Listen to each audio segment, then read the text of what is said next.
Yon mga kapinoy, magandang hapon po sa ating lahat. At dito naman tayo sa ating munting alagaan. Palagi na namang umuulan dito mga kapinoy. So tuwing hapon isa naulan na po dito. So kaya po yung maaga tayong magpapakain ng ating mga alaga. So time check for today is 4 PM mga Pinoy. So yan, at nandito tayo ngayon sa ating backyard farm. A few moments later. Mga Pinoy, nag-aabang na yung ating mga alaga na nasa labas at nagugutom na sila.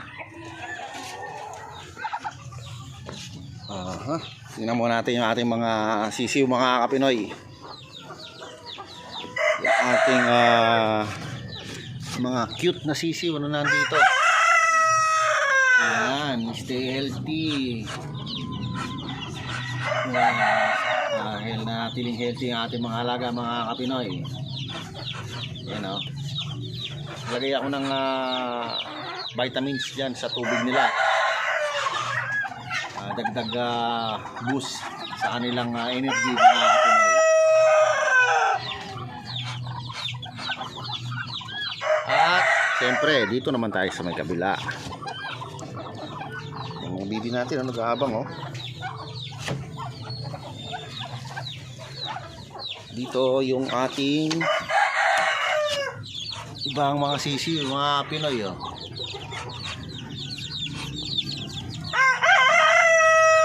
Lumaki ng isang parawakan naiwan siyang nag-iisa dyan mga Pinoy, yung parawakan natin. So medyo madilim na dito ngayon kasi nakapondo yung ulan mga Pinoy. Kaya maaga tayo magpapakain kasi baka po biglang umulan. Sumusunod yung ating mga alaga. Ayun. So, kunin natin yung itlog. Ayan. Kanina, naka-harvest na ako dito mga Pinoy ng dalawa. Ayan.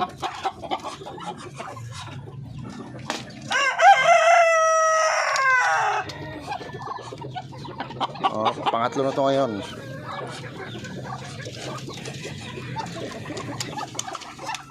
Yan.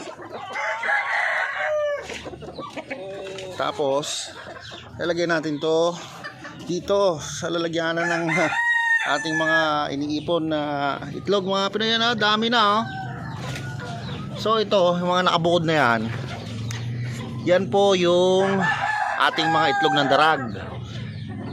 At yun naman pong nasa kabila na yon, yan po yung parawakan. At ito naman po yung ating itlog ng chocolate Orpington. So meron pa po doon sa loob mga Pinoy. Nasa loob po ng bahay namin yung iba pang itlog. So iba po dito ko po na po nilalagay kasi po malamig po dito at saka po free naman po itong kulungan na to. Walang nakakulong na manok. So dyan ko muna siya nilagay pangsamantala. Ayan. Nakatanaw ang ating mga alaga. Yung mga Pinoy, ang dilim ng langit. Nakapondo, mamaya babagsak na yan. Kaya magpapakain na tayo. Yan at umuulan na mga Kapinoy. Ayan po, umuulan na. Pero nandito pa tayo at sinicheck ko pa yung mga alaga natin. So nakapagbigay na tayo ng pagkain. At yan, tinalo ko ako ng ating darag na rooster. So dito, yan, check. At nakapagbigay na tayo mga Pinoy. Ayan tapos na silang umahin. So sa hapon hindi ko masyadong binubusog yan mga Pinoy. So sapat lang yung binibigay natin na patuka sa ating mga alaga, lalo na sa mga breeder.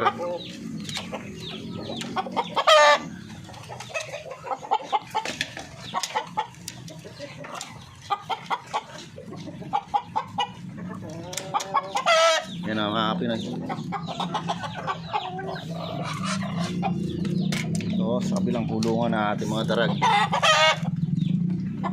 Yan. So kanina po naghalo tayo dyan. Naglagay ako ng kangkong sa anong darak. So yan po ang kinain nila. Yan o, mayroon pang tira kasi marami po yan nilagay ko kanina. Yan, nagdagdag na po ako ng isang takal na feeds. So yung ating yan patukan na ngayon.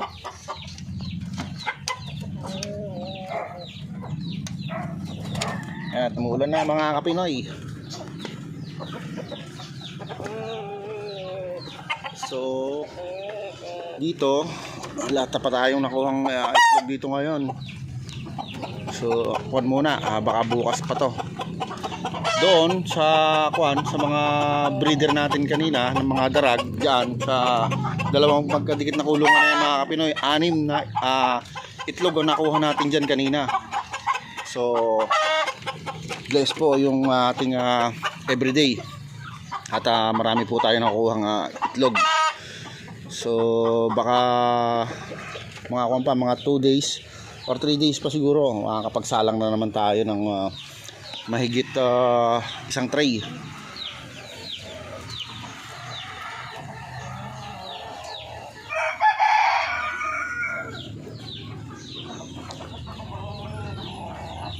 Yan mga kapinoy, ulan na kaya maaga ako nagpapakain kasi sa hapon talagang maulan. Tapos mas mabuti, mas maaga.